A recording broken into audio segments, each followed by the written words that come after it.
जय श्री साई बाबा मोर कोटि कोटि प्रणाम दंडवत सब भक्त मानक मोर कोटि कोटि प्रणाम। आज गोटे अनुभूति बाबांकर कहबी पूरा नियारा अनुभूति।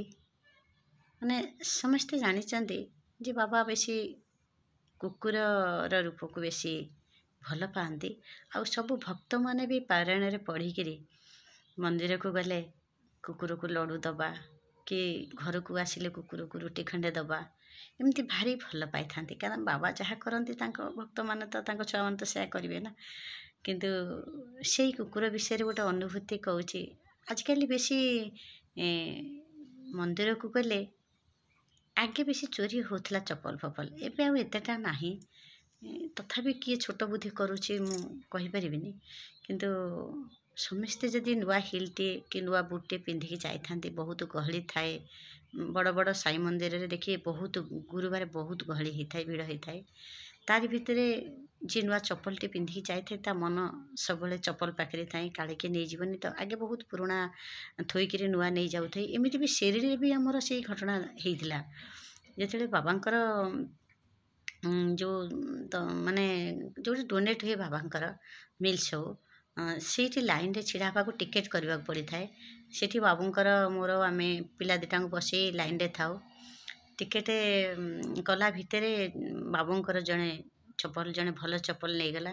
आमती भी बाबू बहुत खोजाखोजी करते खाली गोड़े भी आसी मुझे कहली आउ कहार पिंधिकी गले लाभ कौन हम जदि आमर किसी कलुष अच्छी पाप अच्छी से बाटे दूर हो जाऊ चप्पल मध्यम भी जाए से छाड़ सिरिड़ी भी होता बाबा पाखे भी चोरी होता। आमती तो आमर जो मंदिर मानक तो इतना एवं चोरी ना।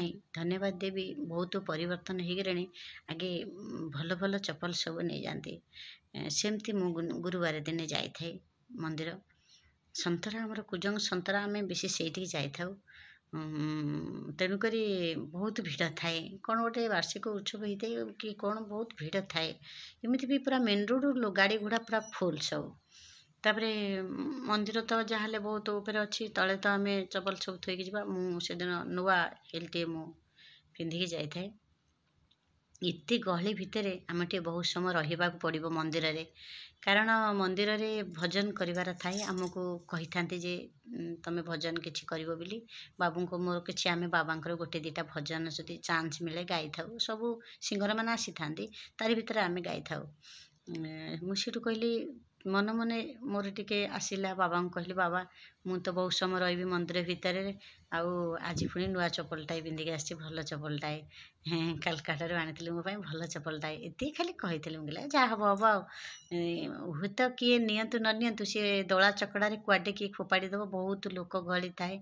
एमती भितर मुझे खाली बाबा को मन पकई जाइली मुझे बाबा मुझे आपण पाखे भजन बोलूँ आठ मो चप्पल रहा सत कथा मुझे कहीदे पलैली बाबा टे अनई थे आती कहीदे पलैली विश्वास करेनि 2 घंटा 2.5 घंटा ता भितर आमर प्रोग्राम सब बहुत सिंगर आसता पशिला भितर मुझे बाहर को आसे से बहुत समय हो गला देखिली गोटे नालिया कुकुर आ गोटे कालिया कुकुर दीटा कुकुर गोटे मोर गोटे चप्पल को सी शोकरी तार हाथ जमी आगू को एमती एमती करके शुअती से हाथ धीरे गोटे चप्पल मोर सी पेट धीरे रखिंट आउ गोटे चप्पल आउ गोटे कुकुर सी भी ठीक सेमती पूरा एका पोज माने मो चप्पल मुझे जो थोई हिलटा से मोर हिल नाई सी बहुत दूर को सी दी पट जाक नहीं जाइए। आश्चर्य आम आम जे प्रकृति में बाबा को भल पाती बाबा किसी अनुभूति ग्रहण कर कौन सी मत कि भी क्लारिफिकेशन देवा पड़ोनी यहाँ पूरा सत्य सिद्ध। आ जो मैंने बाबा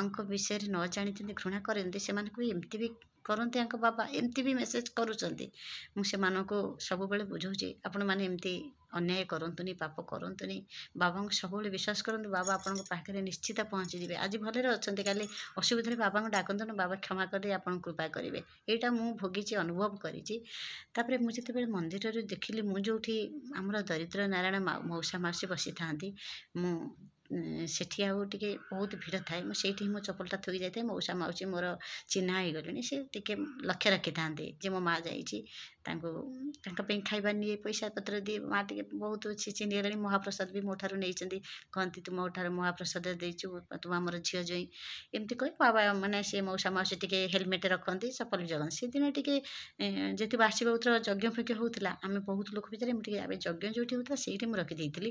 କିନ୍ତୁ ସେ ଚପଲଟା ବହୁତ ଦୂରକୁ ସେ କୁକୁର 2 ଜଣ ନେଇଛନ୍ତି, ମୋରି 2ଟା ଯାକ ଚପଲ। ବିଶ୍ୱାସ କରିବେନି କେତେ କେତେ ଲୋକ, କ'ଣ କହିବି, ବାବାଙ୍କର ଅନୁଭୂତି କହିଲେ ମାନେ କହନ୍ତିନି ସରିବନି। ମୁଁ ସେଇଠୁ ମୋର ଯେଉଁ ଜାଗାରେ ମୁଁ ରଖିଥିଲି ସେଇଠି ଖୋଜି ପକେଇଲି, ଖାଲି ବାବାଙ୍କୁ ଟିକେ ଉପରକୁ ଅନେଇଦେଲି। ମୁଁ କହିଲି ବାବା ଏଇଠି ରଖିକି ଯାଇଥିଲି ନା, କହିଥିଲି ଆଉ ଭଲ ଚପଲଟେ ଭାବୁଥିଲି ଗୋଟିଏ ପୁରୁଣା ପିନ୍ଧିକି ଆସିବି ବୋଲି, କାହିଁ ପିନ୍ଧିକି ଆସିଲି କେଜାଣି, ଏମିତି କହିକିରି ବୋଲେ ଛାଡ଼ ମ ଦେ, ବାବାଙ୍କ ପାଖରେ ଚପଲ ହଜିଲା, ମୋର କିଛି ଇଏ ଥବ, ଏମିତି କହିବି ମୁଁ ସବୁ ପଜିଟିଭ୍ ଜିନିଷ ନେଇଯାଏ। କିନ୍ତୁ ଏତେ ବ୍ୟସ୍ତ ହେଇନି ଯେ ଚପଲଟା କିଏ ନେଇଗଲା ଗଲା କ'ଣ ଆଉ ମୋର ନାହିଁ, ଏମିତି ଭାବିକିରି କହିଲି ଛାଡ଼ ମ, ଯିଏ ତ ଜଣେ ପିନ୍ଧିବ ନା, ତାର ନଥିବ, ଏମିତି ଭାବିକିରି ପଳେଇ ଆସିଥିଲି।